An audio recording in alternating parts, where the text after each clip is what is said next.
The next part is talking about finding the sum of the first n terms of a geometric series. So this is kind of like we did with the arithmetic series. For us, it's denoted by S sub n, and it is called the partial sum, or the nth partial sum. And the reason it's called a partial sum, same for geometric as arithmetic, is that we're just adding up some of the numbers in the sequence, a part of it. We're not doing the whole sequence because it goes forever. We will talk about that in just a moment. The formula for doing this for a geometric series, or for a geometric sequence or series, because a series is when we add them up, the partial sum is the first term times 1 minus the common ratio to the nth term over 1 minus the common ratio. To do this, you need to know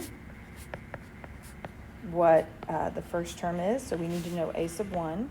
We need to know what the common ratio is, and we need to know how many terms we are adding. Example 4 says to find the sum of the first 18 terms of the given geometric sequence. So we know the first term by looking is 2. We know the second term is negative 8, so we can find the common ratio by taking the second term divided by the first term. So we get a common ratio of negative 4. And we know we are adding the first 18 terms. So I'm going to use my partial sum formula, which is a sub 1 times 1 minus r to the n over 1 minus r. And I'm going to plug in my numbers. So I want the first 18 terms. My first term is 2. I don't have to put that in parentheses. I'm going to do that. It's just 2. And then 1 minus.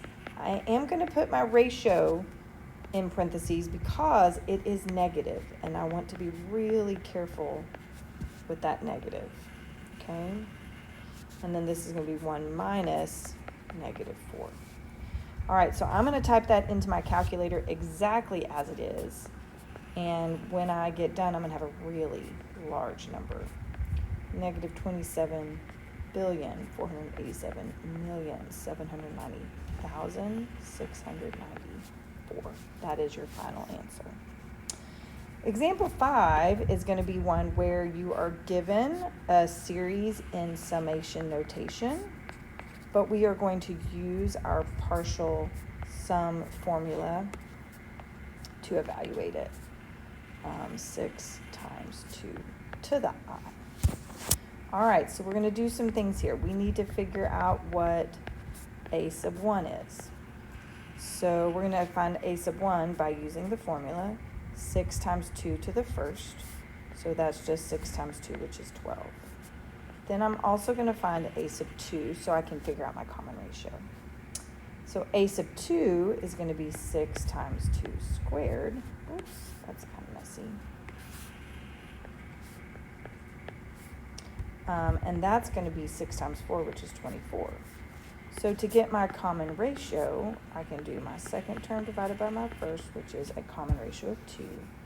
And my n, I know I'm finding the sum of the first 10 terms. So S sub 10 is going to give me the first term, which is 12, times 1 minus 2 to the 10th. I don't need to use parentheses this time because my ratio is positive. So I'm just going to plug it in like that. And then I've got 1 minus 2 in the denominator. And when we do the math in our calculator, we get 12,276.